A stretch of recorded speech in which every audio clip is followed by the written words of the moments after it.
अपने 7 समंदर पार परदेशियों को भी ब्रदर एंड सिस्टर कहकर बुलाता है, ब्रदर एंड सिस्टर कहकर बुलाता है। यही प्रेम की पूज्य भूमि भारतवर्ष कहलाता है, भारतवर्ष कहलाता है। Myself Ahana Dwivedi from Angela Day School. Today I tell you about Netaji Subhash Chandra Bose.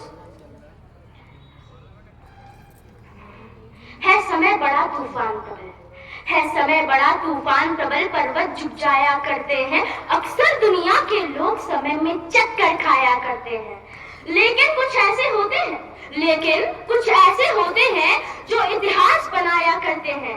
यह उसी वीर इतिहास पुरुष की, यह उसी वीर इतिहास पुरुष की अनुपम अमर कहानी है, जो रक्त कणों से लिखी गई, जिसकी जय हिंद निशानी है, जिसकी जय हिंद निशानी है।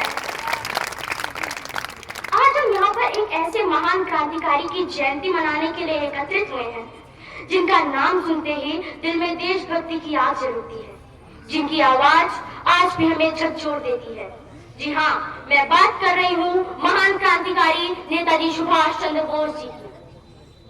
वे एक व्यक्ति ही नहीं थे, वे ज्वाला थे, भारत की आजादी की धड़कन थे। वे 23 जनवरी 1897 को कटक उड़ीसा में जन्मे नेताजी सुभाष चंद्र बोस बचपन से ही असाधारण थे।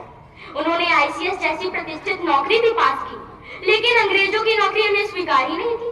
उन्होंने कहा, मैं इस गुलामी की नौकरी नहीं, आजाद भारत की सेवा करना चाहता हूं।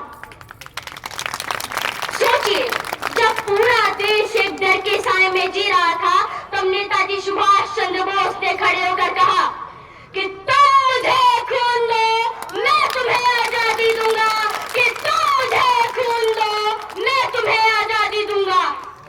यह कोई साधारण सा नारा नहीं था, एक त्याग का संकल्प था, बलिदान की घोषणा थी। जब बाकी नेता अहिंसा के मार्ग पर चल रहे थे, तब नेताजी सुभाष चंद्र बोस ने आजाद फौज का गठन किया और भारत को आजादी दिलाने में उन्होंने अपनी जान तक गंवा दी। मैं उन्हीं के बलिदानों को याद करते हुए देश के महान कवि कुमार विश्वास की कुछ पंक्तियां कहना चाहती हूँ कि है नमन उनको कि जिनके सामने बना हिमालय, कि है नमन उनको कि जिनके सामने बना हिमालय, जो धरा पर गिर पड़े पर आसमानी हो गए हैं।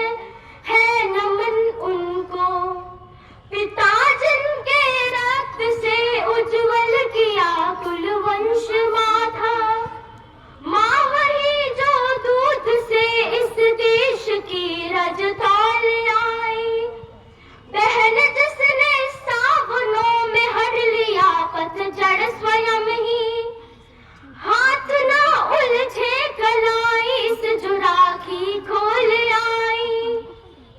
है नमन उनको बेटियां जो लोरियों में प्रभाती सुन रही थी, पिता तुम पर गर्व है चुपचाप जाकर बोल आई। है नमन उस डेहरी को जहाँ तुम खेले कन्हैया, है नमन उस डेहरी को जहाँ तुम खेले कन्हैया, घर तुम्हारे परम तप की राजधानी हो गए हैं। है नमन उनको कि जिनके सामने बना हिमालय। अंत में मैं कुछ पंक्तियां कहना चाहती हूँ जो अटल बिहारी वाजपेयी जी ने कही थी कि भारत कोई भूमि का टुकड़ा नहीं है, एक जीता जागता राष्ट्र पुरुष है। ये वंदन की धरती है, ये अभिनंदन की धरती है। इसका कंकड़ कंकड़ हमारे लिए शंकर है, इसकी नदी नदी हमारे लिए गंगा है।